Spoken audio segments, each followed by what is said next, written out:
Hi, I'm Jamie Poisson.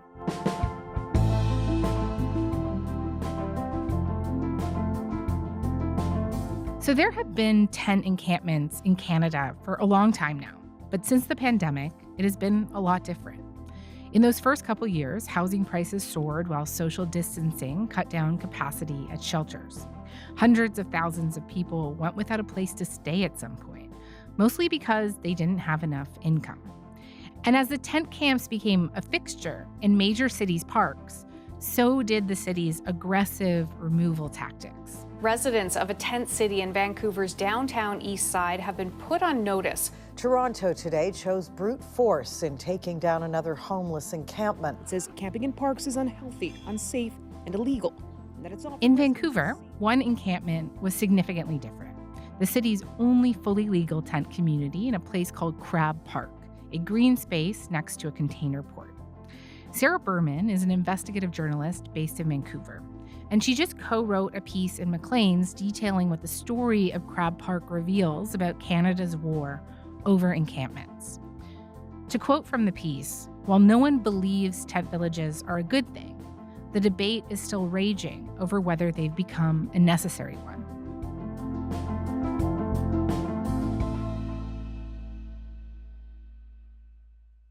Sarah, hi. Thanks so much for coming on to the show today. It's really great to have you. Hi, Jamie. Thanks for having me.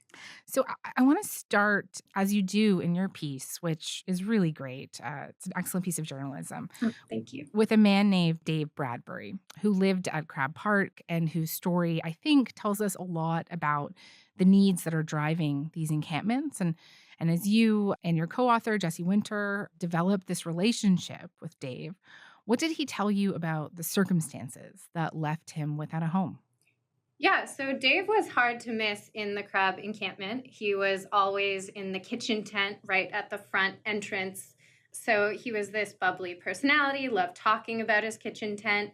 But once we got to know him a little better, he did sort of tell us about his background. He was very proud. He didn't consider himself someone who usually struggled with homelessness. I've never been homeless before.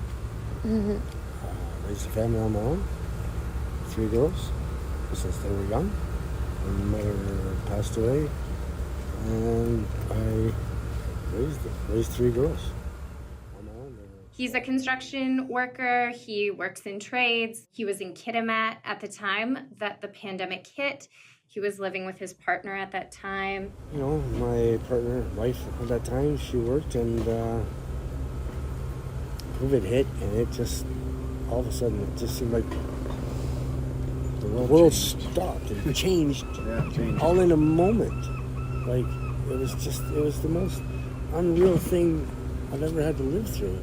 They both lost work when everything shut down, and they came to Vancouver in search of work, in search of opportunity, which actually turned out to be a lot harder for both of them. She worked in social work. Neither of them could find an affordable place to stay. They were living out of a vehicle and then a tent. And then, unfortunately, Catherine, his wife, relapsed and overdosed. That's awful. Yeah, that really left him broken. So this was 2021, and that put him in a place where he called it unglued. He could not feed himself. He could not take care of his own life. And so he was living in a shelter, I would say, for about 7 months. Those conditions were really terrible. Sleeping alongside folks with really tough, intersecting issues of mental health and addiction, and there's lice, there's pests, there's rats, there's just a lot of chaos in these kinds of situations. And so he connected with someone named Fiona York. She's a support worker. She essentially invited him over to try sheltering in a park. It wasn't legal at the time, but there was, a small community, a couple dozen people. I would say he opened up when he got there. Folks, when he first arrived, said he was a little bit closed off. He was guarded, but his personality started to open up, and he started to sort of have the fog lift. Part of it was the freedom, the fresh air, the community. There's a lot of sort of mutual aid and solidarity going on. And he wanted to give back. He wanted to do something for the other folks there. And so that's how he became this central figure as, the cook, the camp cook at the kitchen tent of Crab Park. Right. So just to underline the point that you're making there, he found a very different experience at Crab Park than he did when he was living in a shelter. And I say this because one of the first criticisms of encampments is often that people there should be in shelters instead of outside in public spaces, right? Right. I mean, Dave doesn't romanticize Crab Park. He does say it is hard. It is the least bad of many bad options. But yes, for some people, shelters just do not work for them. Folks with partners, folks with pets, folks with, sometimes disabilities can't access those spaces. Some of them, have had violent experiences in a shelter or SRO. The SRO system is maybe the tier above that. That's your single room occupancy hotel. So this is, just a room with a shared bathroom, but in buildings that are very dilapidated. Folks are in tent cities often because they're choosing a least bad option because they can't go back to an SRO or a shelter. Mm-hmm.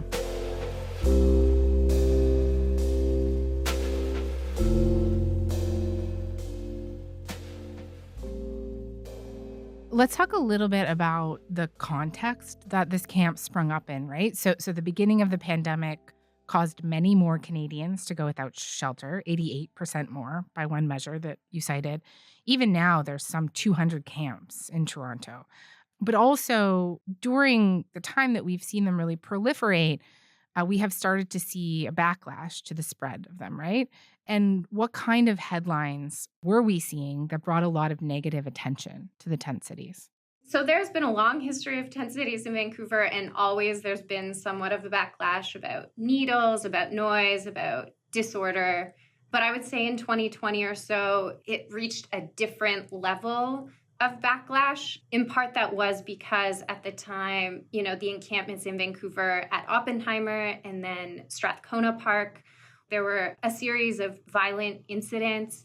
One woman was held in a tent at gunpoint and tortured. She arrived at hospital with all of her fingers broken and cigarette burns on her body. And that really cut through, the COVID news cycle of April 2020. There was a lot of anxiety and a lot of, assumptions about what homeless people bring to a community. Obviously, there was some concern around the violence against folks living in a tent city. And then there was some anxiety around, I don't want, bad things to happen to me in my community.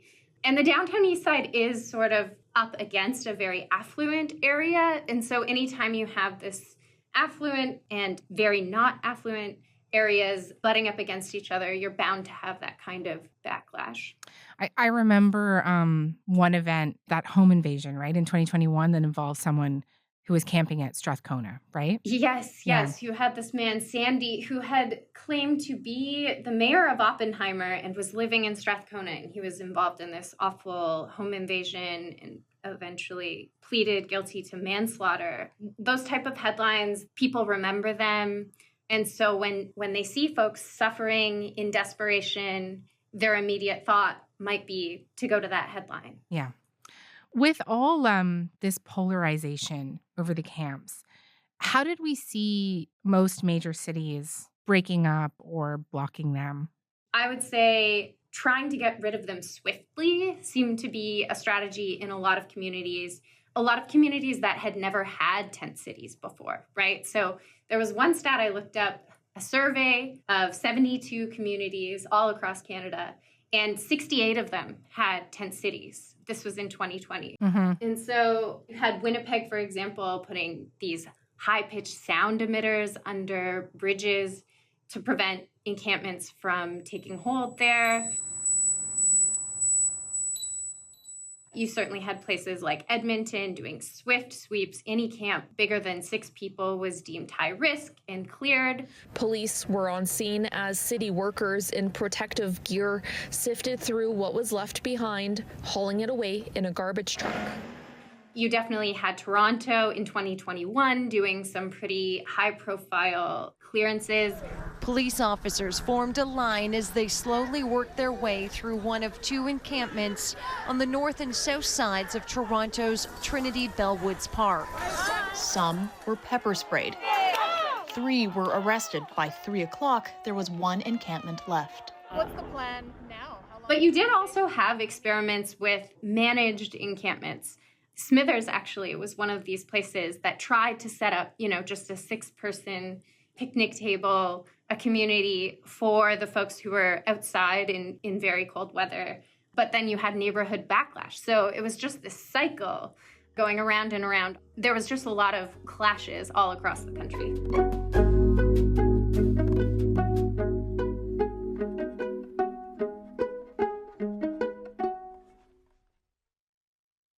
So here's where Crab Park comes back in, right? So after the encampment formed in the park in 2021, Vancouver's park board quickly posted eviction notices, but this newly licensed corporate lawyer named Julia Riddle happened to see them. And what core argument against the encampments did Julia take issue with, and what did they end up doing? So the eviction notices that were posted by the park board included this line about there is other shelter, that we take direct action against this sort of thing when there's shelter available.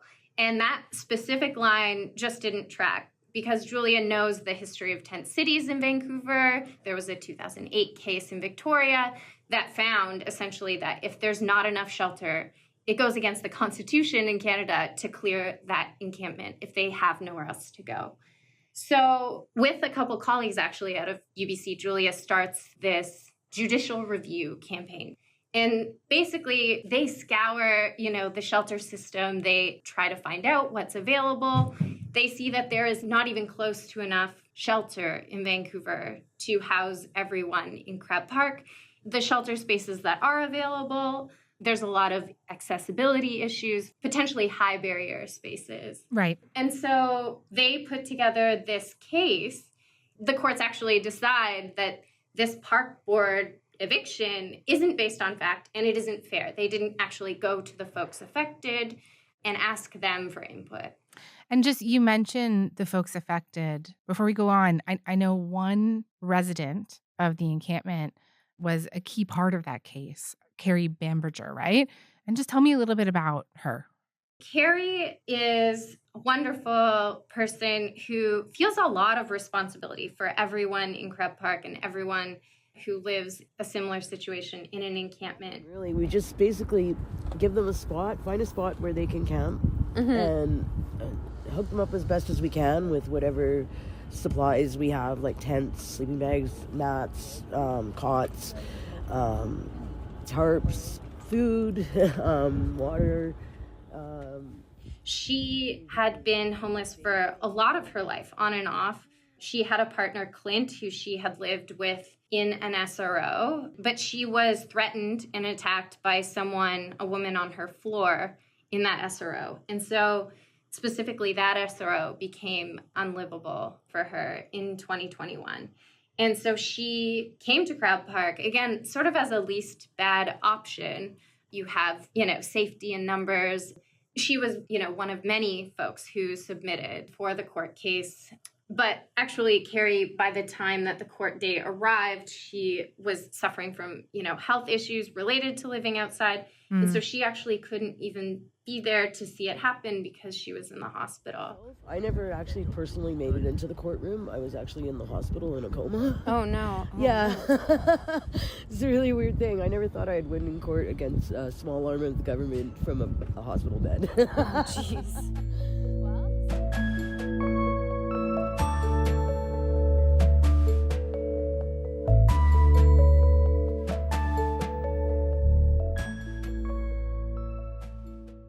So, like you mentioned, the BC Supreme Court judge basically said this eviction process wasn't fair because it didn't consult with the people impacted like Carrie and like Dave Bradbury, the man that you were talking about at the beginning of this conversation, right? And so Just tell me what the park board decided to do with Crab Park that was unique, that was different than what was happening at other encampments.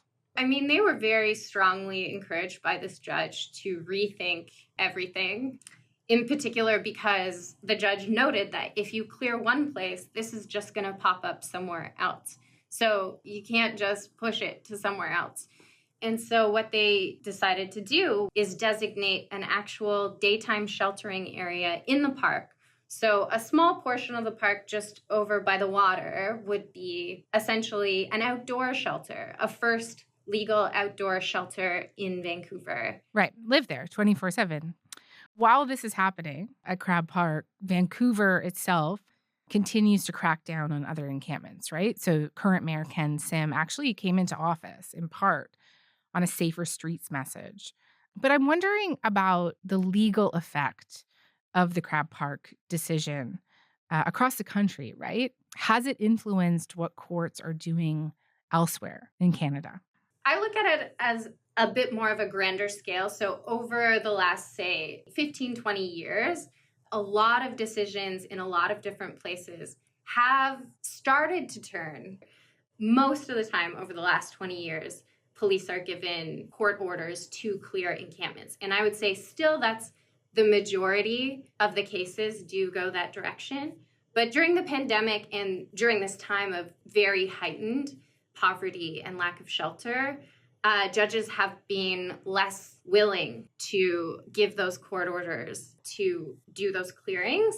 So Waterloo, for example, they had this transit hub parking lot where folks were camping, and they went to a judge and asked for this court order to clear the encampment.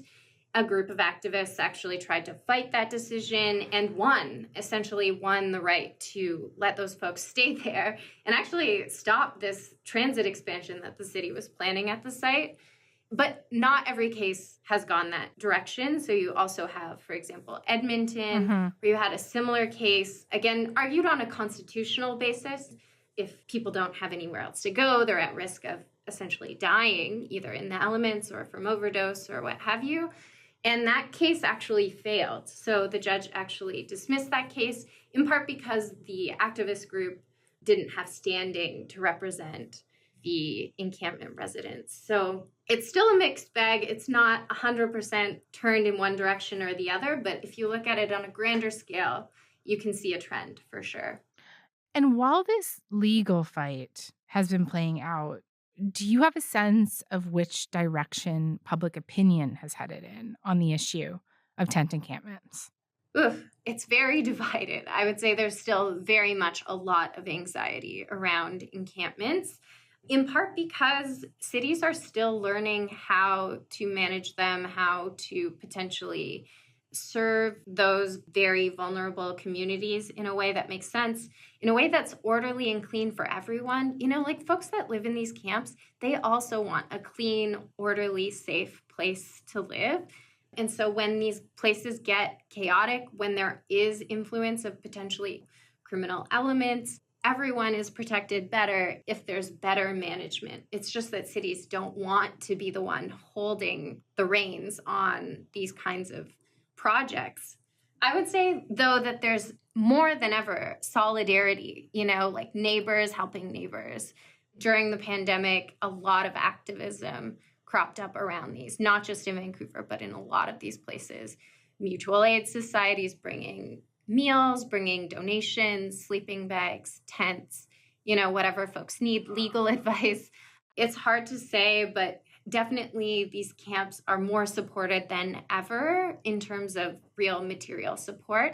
And that's really great to see, I think. I just recently saw some polling on this.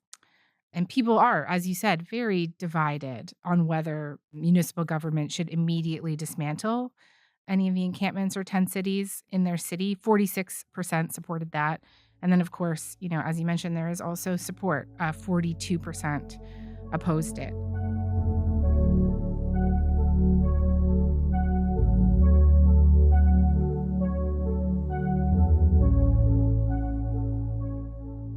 You know, let's end this conversation back at Crab Park.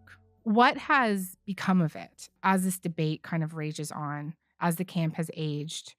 What has the city done with it? Vancouver was under a lot of pressure, to find an even better solution, right? Like the sheltering area over the winter especially had grown a bit disordered. There were a lot of bike parts everywhere. There was a lot to clean up. Essentially, what they did was they moved everybody up the hill. They could still stay in tents, but they had to move out of the sheltering area for about a week and a half while they bulldozed the entire encampment, put down a bed of gravel, and set it up more like a campground with space between tents, standard issue tents with canopies, and then more strongly enforced rules around what you can bring in there. So there was no propane, for example, for cooking allowed, no mattresses. Those were deemed, a fire hazard. And there were just some other bylaws implemented to make it clear that you can't build a structure. So plywood and insulation and anything that might be considered the makings of a tiny home. It's explicitly banned now. Oh, and as well, they've limited the number of intended users. So if you aren't known to the park rangers as being a long-term resident of this camp, they will not let you into the camp, and it's pretty strictly enforced. So there's now only 13 people there. Carrie is one of them still, but a lot of folks have moved on. Now, essentially, it is run more like a shelter. The rules of the shelter is you can only have 2 big bags of stuff. The things that made people choose the outdoors are no longer necessarily there for them. So it's an interesting shift, an interesting change. It certainly looks more orderly. It looks more like a campground, but that low barrier aspect has been lost. And of course, people losing everything in the process of the cleanup was a pretty big upheaval. You're a park ranger! You're not in charge of people where they live! And Sarah, before we go, you mentioned Carrie and how she's still a resident at Crab Park. What about Dave? Yeah, so Dave in April, just, as this cleanup was taking hold, was approached by BC Housing, and he and his partner actually got a place in the Savoy. So an SRO, but aimed more at a senior clientele, so potentially a little less chaos in the building. And so that was something that he really wanted to pursue. And it was sort of bittersweet because now he has all this responsibility at the kitchen tent. He really wanted and hoped that that could continue. But it's so great to see folks on their journey, getting wins in their life. We've known these folks for just so long, for months and months, and in some cases, years. So to see folks, finally accessing something that works for them, that's just really heartening to see. All right, Sarah Berman, thank you so much for this. Thanks, Jamie.